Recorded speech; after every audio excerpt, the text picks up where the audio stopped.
ma võin küsida teie käest. Mina ei jõudnud kuulda, mis Jürgen ütles. Ja ma tahtsin teie käest küsida. Mis te küsite tema käest? Jürgen Ligi käest. Tähendab, me tahaksime küsida, et mida Vabariigi Valitsus on teinud tööpuuduse vähendamiseks. Me tegelikult tahtsime minna pressikonverentsile ka täna, aga meid ei lastud. Miks? Sellepärast, et me eelmisel korral olime esitanud ebasoovitavaid küsimusi. Tegelikult meid ei lastud eelmine kord ka. Eelmine kord me käisime siin, me palusime, siis tuli Inga Jaagumäe, kes on selle valitsuse pressibüroo direktor. Me küsisime tema käest, et miks meil ei lastud eelmine kord pressikonverentsil küsida küsimusi. Ja siis ta ütles, et vabakutselistel ajakirjanikel põhimõtteliselt ei ole õigust küsida küsimusi pressikonverentsil. Ma ei tea, ta ütles, et on sellised reeglid. Et see on Vabariigi Valitsus on nii otsustanud. Aga mingeid reegleid ta kuskil meile näidanud ei ole. Ja milline agentuur ta oled? No meil on tegelikult oma blogi, aga nüüd täna me tulime kesknädala pressikaardiga. Me oleme vabakutselised ajakirjanikud. Me oleme vabakutselised. Aga põhimõtteliselt oleme vabakutselised, jah. Mis Jürgen Ligi vastas teile?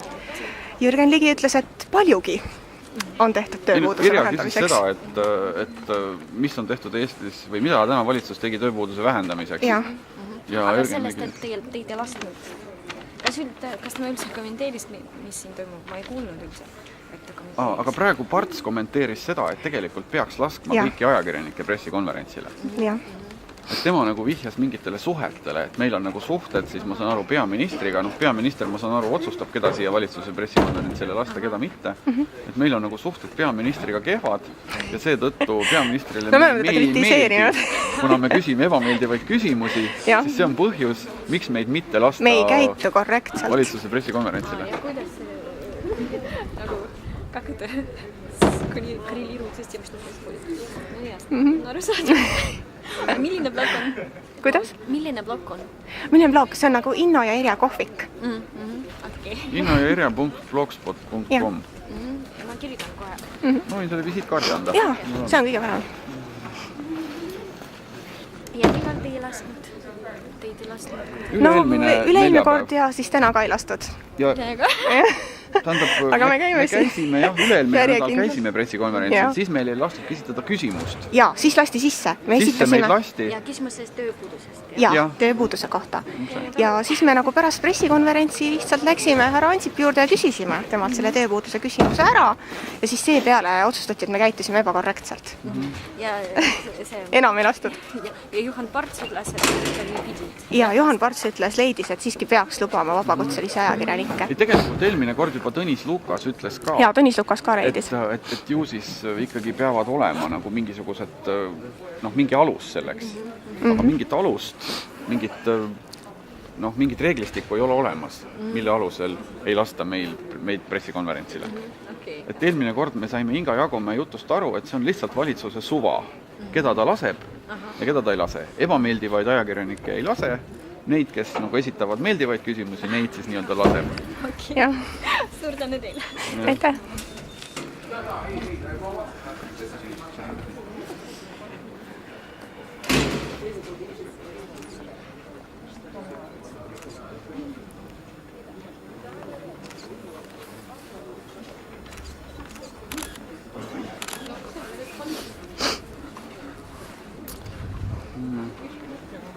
Mis me siis teeme? Ootame veel. Aga ma tahaksin ju ikkagi küsida, mis tähendab palju?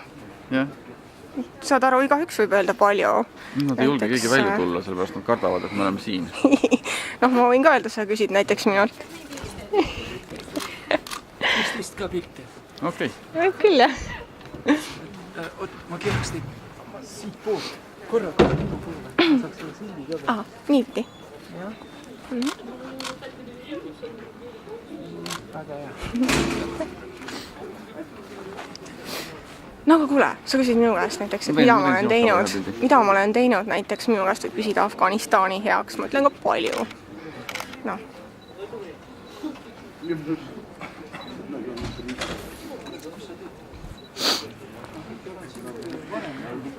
Aga keda? Siia poole ole.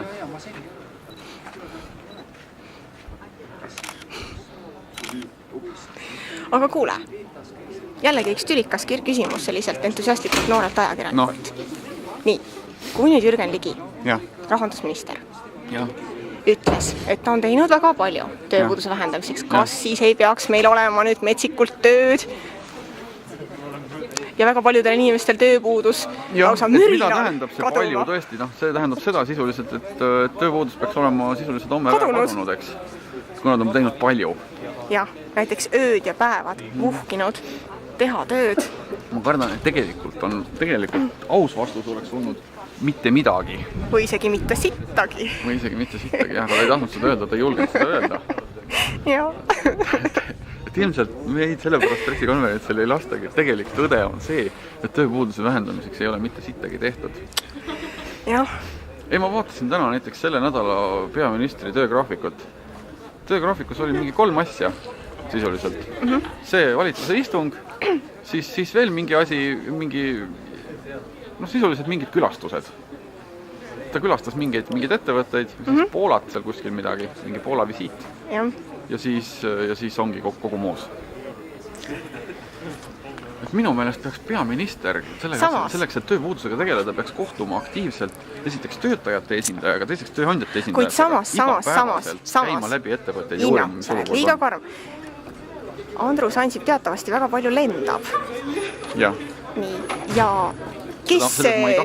no jaa, aga sellel on ka link tööpuudusega, saad aru, ta pakub tööd lennufirmadele, stjuardessidele, kes jääks muidu ilma tööta. Jaa. Selle peale sa ei mõtle. Aga mis kompaniiga ta lendab?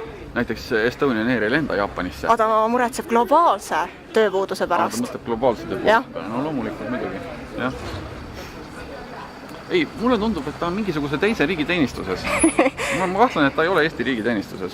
Et keegi on ta üle maksnud.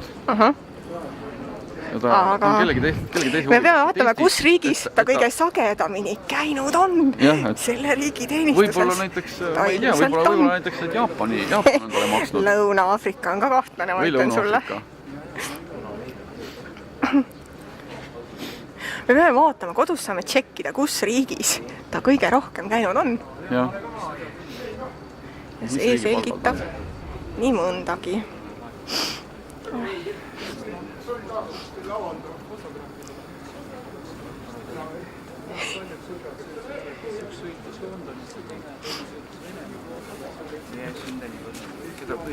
Kuule, me tegime juba intervjuu Juhan Partsiga. No kes on korras?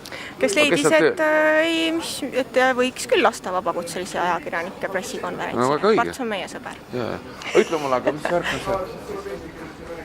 Paedugist oleks pidanud küsima, ta on praegu Vene probleemidega kogu aeg räägib ainult hästi. Aga ta ei julge keegi välja tulla? Paed läks minema.